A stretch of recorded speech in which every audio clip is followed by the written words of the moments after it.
Okay, we're here at the Ohio Scottish Games. We're talking with Sue Borowski with the Steeltown Acoustic Instrument Experience. Sue, tell us what this is all about.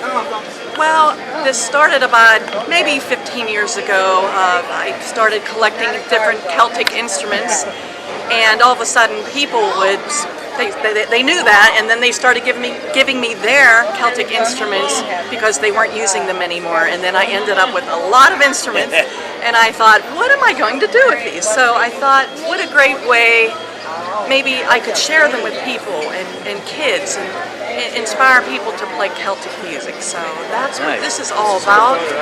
It grew very large, and this isn't even half my collection. Wow. I've got lots more at home. But they're mostly Celtic stringed instruments and instruments that are for all ages. Well, why don't we take a look at some? I think we all know a little about viola, but maybe not the difference. Or what's it? Certainly, people are not aware that children can start violin at a very young age. So we've got children's sizes, 1/4, 1/2.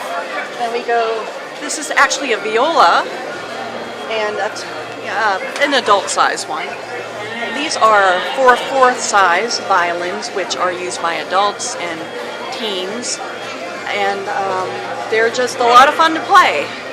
They are strung E-A-D-G, just like a mandolin, so that's why I put the mandolins next to them. They're also strung just like a violin. And these are so much fun and becoming wildly popular in Celtic music. This is an Irish bouzouki, which is also tuned. It could be tuned to Gad-Dad, G-D-A-D, or E-A-D-G. And it's really easy to play. I see that's 8 strings, but it's just double of the E-A-D-G. That's correct. Okay. This is a hammered dulcimer. I drove about 3 hours north from Pittsburgh to pick this up from a gentleman who bought a new one and didn't want this one. So it takes a long time to restring it, but once you get it strung, the strings stay on there pretty long for a couple years. It's a great, great instrument. And you actually bang with the little... Yes, use the little hammers and just simply... Wow. That's something. This is a rose harp. A friend of mine went to Ireland, brought this back with her from a music store, and a few years later did not want to use it and gave it to me. That's great. Ended up in my basement. Thank you. And it's so much fun. Oh, yeah. Becoming very popular at Celtic festivals and Irish festivals. This is a lap dulcimer a friend of mine gave me. That was made in West Virginia at a bluegrass festival, and it's once again very Celtic. Seems to be a lot of Celtic influence in Appalachian and bluegrass music. Absolutely. These are the new addition to my exhibit. The gentleman gave me these small pipes, and they're just lovely. At Christmas time, you hear them by the fireplace. These are Highland pipes that you've just heard them outside. They're very loud, amazing, masterful instrument.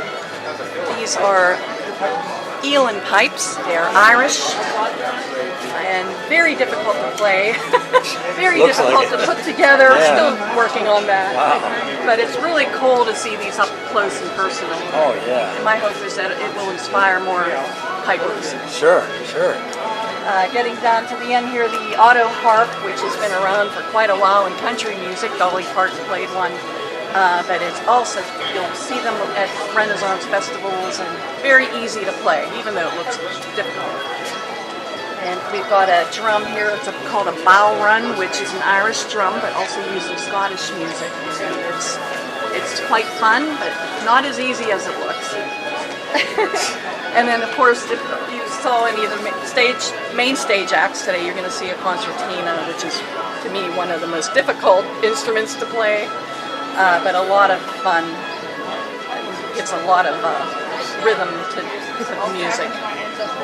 And that's a flute someone had donated to my exhibit. So thank you for... So where can, if people want to follow you, or do you have a website or something? I do. It's bring you to their event? We're on Facebook, Steeltown Acoustic. Okay. We'll be at the Dublin Irish Festival coming up, and also the Ligonier Highland Games, and next year maybe the Cleveland Irish Festival. So we'll be around. Yeah, I'll tell you, it's really popular. I've seen it, and it's just a great idea, and really great to see some of these. You hear the instruments or something, but you never get to see them or touch them. That's, you know. My reward is seeing the looks on people's faces when they try something. They said, I've lived all my life and never picked up a violin or an auto harp. You know, so it gives me great joy. All right, thanks a lot, Sue. You're welcome.